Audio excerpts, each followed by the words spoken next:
Hello lovelies and welcome back to my channel. Today we're going to do a quick review on Revolutionary Witchcraft, as well as talk just in general terms about witchcraft and politics in a historical context. I'm not going to go too deep. I'm just kind of winging it. This is not scripted or prepared in any means. So I'm just going to go off. So, you know, we have plenty of books out there that talk about feminism and witchcraft, and they tend to be kind of in that turf territory, and even though you can always find some good in those and female empowerment witchcraft books, it still has some I don't want to use the word political incorrectness, because, you know, for some people, it's definitely empowering and it's really good for them, and it helps them to start to understand, like, you know, the maiden, mother, crone aspect, as well as other goddess archetypes within us, and start to learn about different goddesses, as well as be cool and in love and in touch with our bodies if we are in fact born into the sex in which we identify as. You know, so yeah, it's, you know, menstrual magic, like period blood magic and all that kind of stuff can be great, but there's still not that inclusivity that I particularly am more fond of, which I do talk about in a video way back, like probably 3 years ago now. I talked about like the queerness within witchcraft and why it's important. So a book that is specifically just about revolutionary witchcraft definitely is a lot more fitting for someone like me. So if you are somebody that was looking for something more inclusive, or you've already read all of those books centered on the divine feminine and you want to move on to the next stage, or you are an activist and an organizer currently or would like to be, this is definitely a book that is great for you. And the reason being is it does actually help you to, if you are not an experienced organizer, or if you are and want to figure out how to implement witchcraft and ritual into your organizing, it kind of tells you how organizing goes step by step from the ground up. I will say they don't like blatantly specifically say like we are socialists, but I am going to give a little bit of a heads up that there are the undertones, at least very critical of capitalist viewpoint, anti-capitalist, which I'm totally cool with, but not everybody is. And like, I'm not going to judge anyone that like follows my videos, or I mean, I have friends who are pro-capitalism, and that's nothing against them. I'm just saying it's cool with me. For those who do not know, I used to be an organizer, and an anti-capitalist one, anti-fascist, and a feminist, intersectional, all these various things. I'm not going to go really deep into that, because then I'll go on to a whole nother tangent, because like I said, this is not a planned, scripted type of video. But as somebody who once did that, and still would be if I did not have to move due to circumstances as a single mother and a bunch of other stuff that happened, it really resonated with me, and I wish there would have been a book like this back when I was an organizer. However, you do not need to be an on-the-ground organizer or activist or want to do those things to enjoy this book. There are many things in here that I'm going to touch on in a second that I think anyone who wants to connect the political and the spiritual will find enjoyable. And for each section there is a ritual that you can do. They also help you to get into a meditative state and all these great wonderful things. They do touch on a bit of like the history of you know, in terms of intersectionality and capitalism and the oppressors and the powers that be, and the flux of witchcraft and how it's been used. And obviously, you know, even going back when we look at American history, because hey, I'm American, obviously, if you can't tell by my voice. But you know, we had the Salem witch trials, and obviously that happened everywhere. I mean, St. Patrick's Day is actually about St. Patrick chasing out the snakes, right? It happened throughout, you know, the Western world, right? So anyways, it kind of touches on that. And also, you know, when we are in times where the oppressors are starting to be put back at the forefront and everyone's seeing it for what it is, and we're not, and the majority of people do not have like these blinders on. And I'm not going to try and sound like, wake up, because, you know, those are the right-wing conspiracy there's, which again, do not take what I'm saying here if you are somebody that's like completely different politically than me, like personally, because again, I'm not gonna hate you. Here's that people pleaser in me. But anyways, that when we see these flux and rises in witchcraft, so it's kind of like the same as like feminism and the civil rights movements, right? Which now it's called Black Lives Matter. They all kind of happen when we have these certain grounds, like economic distress. You know, we have trans and LGBTQ plus in general rights being at the forefront.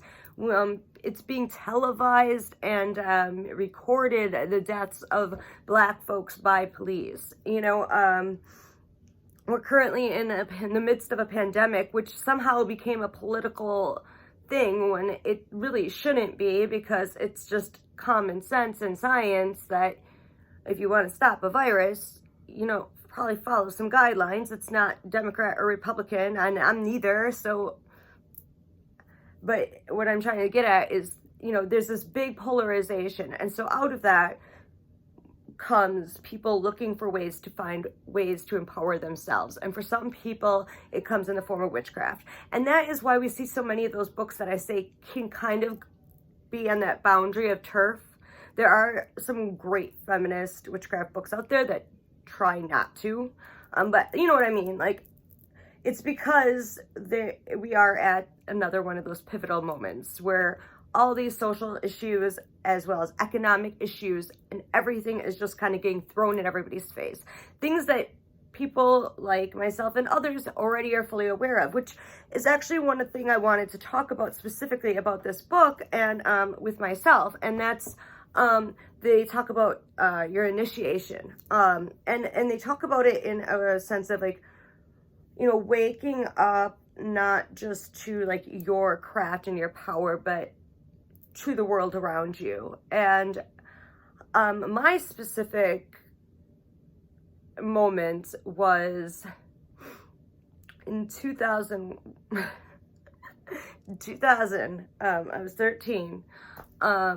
I mean, I was raised by a very already liberal family, but I really didn't know their beliefs or anything of that nature.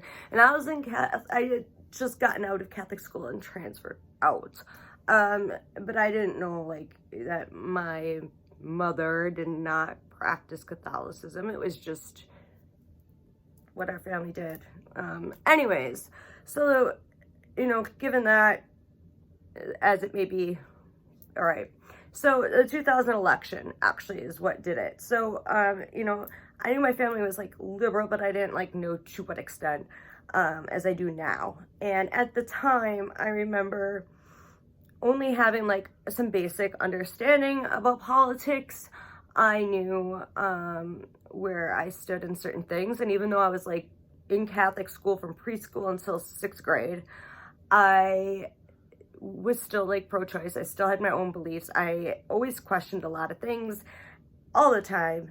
And so, you know, I already had some forms of certain things that I already had kind of realized. But when I saw that this election happened and then the popular vote, which to me as like this 13-year-old, it just seemed like common sense, right? Like the person who wins the popular vote should be president. And, you know, but the Electoral College went to Bush. And to me, that's when I will realize that there was corruption and that things needed to change. So then, you know, during my like main teen years, we go have the Iraq and Afghanistan war, and, you know, all this stuff is going on. And so that really was my awakening, per se. Around the same time that happened, I also started getting into different spiritualities. I wanted to know what was out there besides Catholicism. Plus I had all these like little things that I talk about in a different video from, again, probably 3 years ago, like you know, getting out of the broom closet video, which has a lot more into it. But I really want to talk about this initiation part because it's important. So at the same time, I'm, you know, starting to kind of look into these different spiritualities, and, you know, we had just gotten a computer, we had just gotten our internet, and I can research and look up all these things that I want. I spend my time in the school libraries looking up this stuff as well. And, you know, by the time I'm like 14, I want to say 14, 15 maybe, 14, yeah, I come across anarcho-syndicalism. And that was where I started to kind of feel my comfort. I mean, it's changed up and down throughout the years into anarcho-communism. And then I had a period where I was a state socialist. And then I was a democratic socialist. And I still, like, at one point was like, you know, Obama might be able to change things. You know, like, I went through those cycles. We all do. But that was really my awakening. And shortly around that same time is when I started getting into Wicca. And as many of you who watch my videos know, I'm a solitary witch. I sometimes call myself a green witch, eclectic witch. I'll give myself different names because I still have like a Wiccan and Druidcraft type base, but I really just don't like structure and order and rules being told to me. So I do what I feel is intuitively right.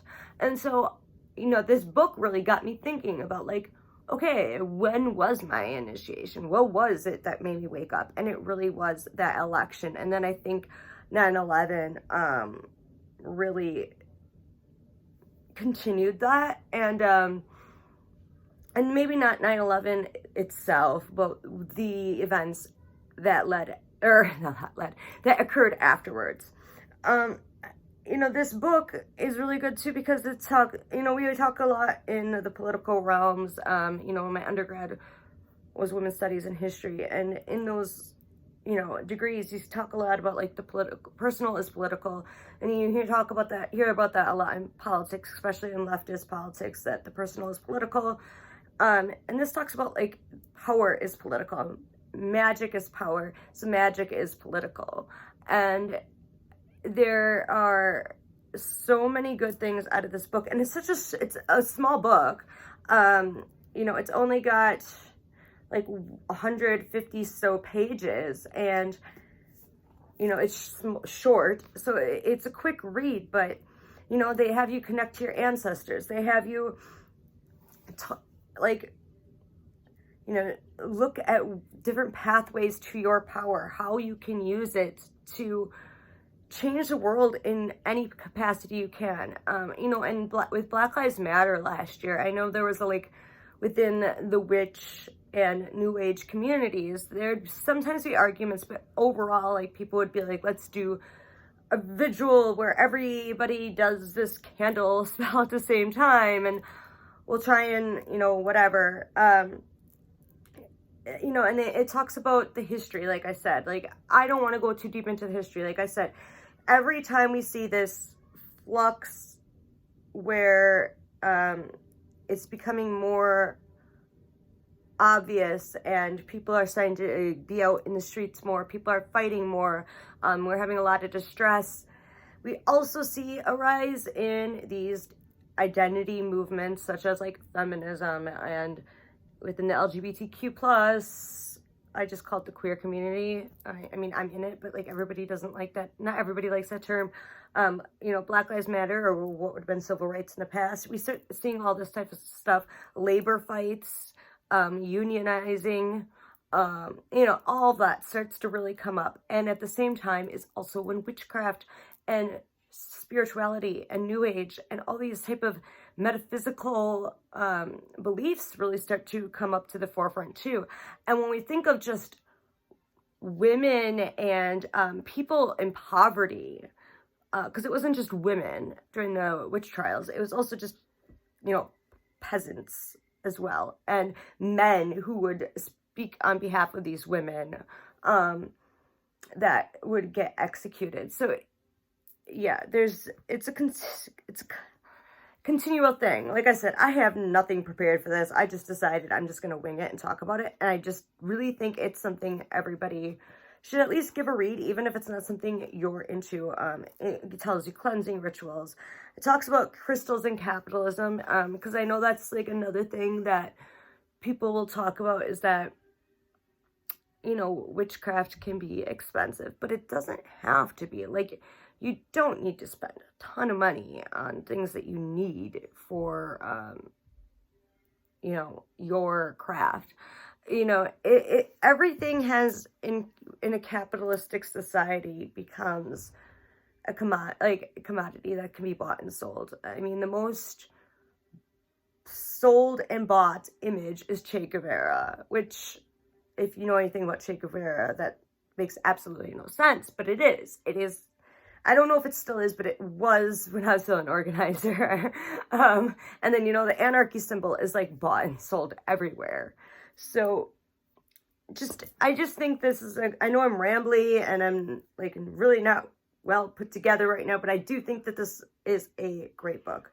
So just to give you a little tidbit more before I end my little rant here, the back basically just says, a guide for activists and witches alike. Revolutionary Witchcraft explores the history and practice of politically motivated magic, from social justice to environmental activism. And that was another thing I was going to touch on too, is I think it's obvious too. So even if you aren't anti-capitalist or you're not really extremist, if you're into witchcraft, I feel like environmentalism should kind of be a big, obvious no-brainer to you. I feel like you need to be an environmentalist to some extent.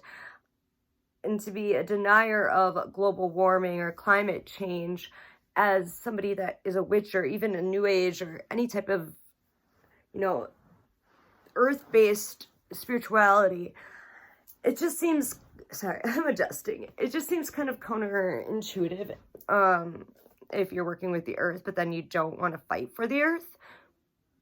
But, you know, that's just me.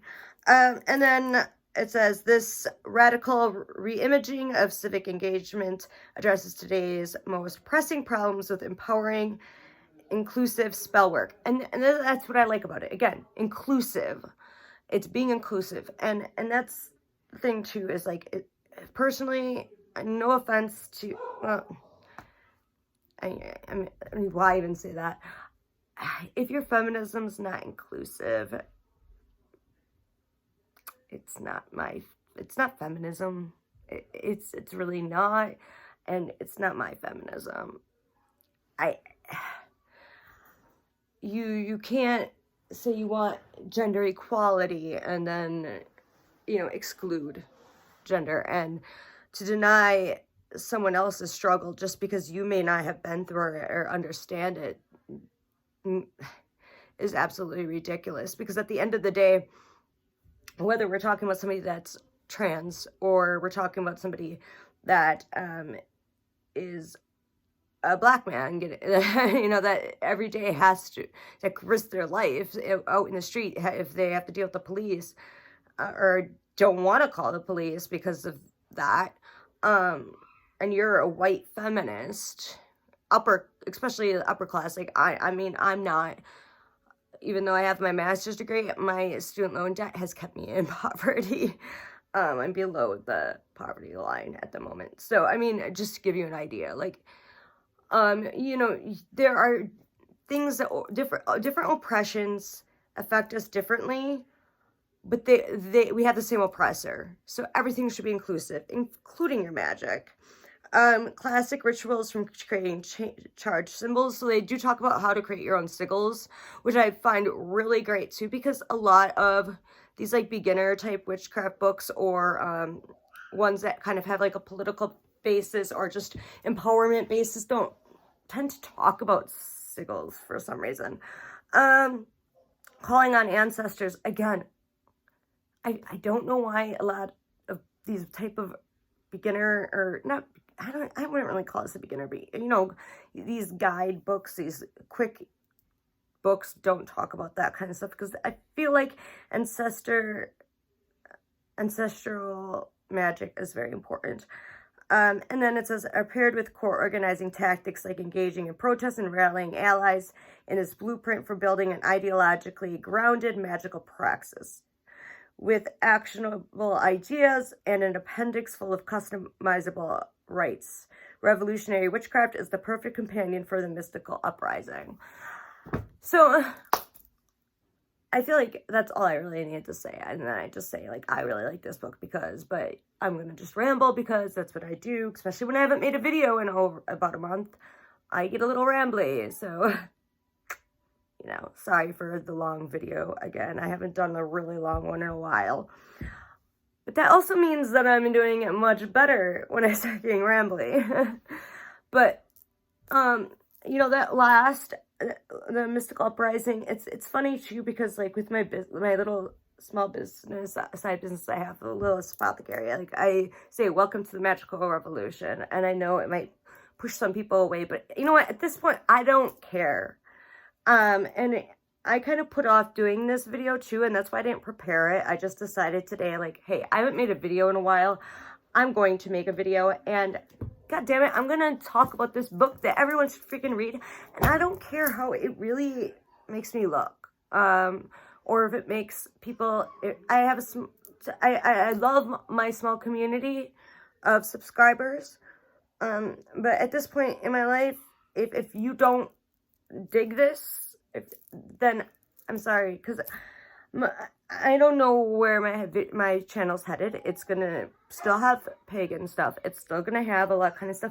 It's also gonna have a lot of the self-care stuff. I do have my master's in clinical counseling. I also am on my own self-journey, or a journey of self-healing right now, after, you know, an abusive relationship. So yes, it can happen to anyone.